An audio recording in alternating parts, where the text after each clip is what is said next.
আসসালামু আলাইকুম। Bird and fish লাভার চ্যানেলের পক্ষ থেকে আমি মোহিত। আশা করছি আপনারা সবাই ভালোই আছেন। আমি এখান থেকে যাচ্ছিলাম, তখন আমি এখানে দেখতে পাই কিছু টমেটো গাছ। তারপর ভাবলাম এখান থেকে কিছু টমেটো খাই, কিন্তু টমেটোগুলো দেখে ভালো লাগছিল না। টমেটোগুলো পাকা ছিল না, আর এইসব গাছে বেশি টমেটো ছিল না। তারপর আমি সামনে আরেকটি গাছে দেখতে পেলাম একটা টমেটো আছে হালকা পাকা, সেটাও পছন্দ হলো না। তারপর ভাবলাম না, খাওয়া যাবে না। তারপর সামনে অন্য গাছে দেখতে যাচ্ছিলাম, তারপর আমি দেখতে পেলাম টমেটো খুঁজতে খুঁজতে দেখতে পেলাম এখানে একটি বুলবুল পাখির বাচ্চা পড়ে আছে।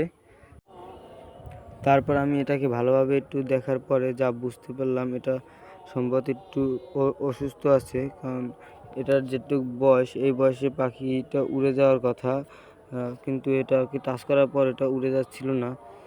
তারপর আমি ভাবলাম এটা সম্ভবত একটু অসুস্থ আছে। তারপর আমি এটাকে হাতে নিয়ে একটু দেখলাম, কিন্তু তারপর দেখতে পেলাম এটার চোখে একটু চোখটা বারবার খালি বন্ধ করে, এটা সম্ভবত চোখে সমস্যা।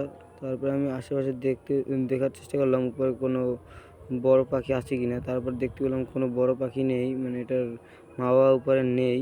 এর আগে আমি একটা দোয়েল পাখির বাচ্চা পেয়েছিলাম, সেটার কাছে তার ওই পাখিটার মা বাবা অনেক ঘোরাঘুরি করছিল আর ডাকাডাকি করছিল, সেটাও আমি ছেড়ে দিয়েছিলাম। সেটা আপনারা হয়তো দেখেছেন, না দেখে থাকলে দেখে আসবেন।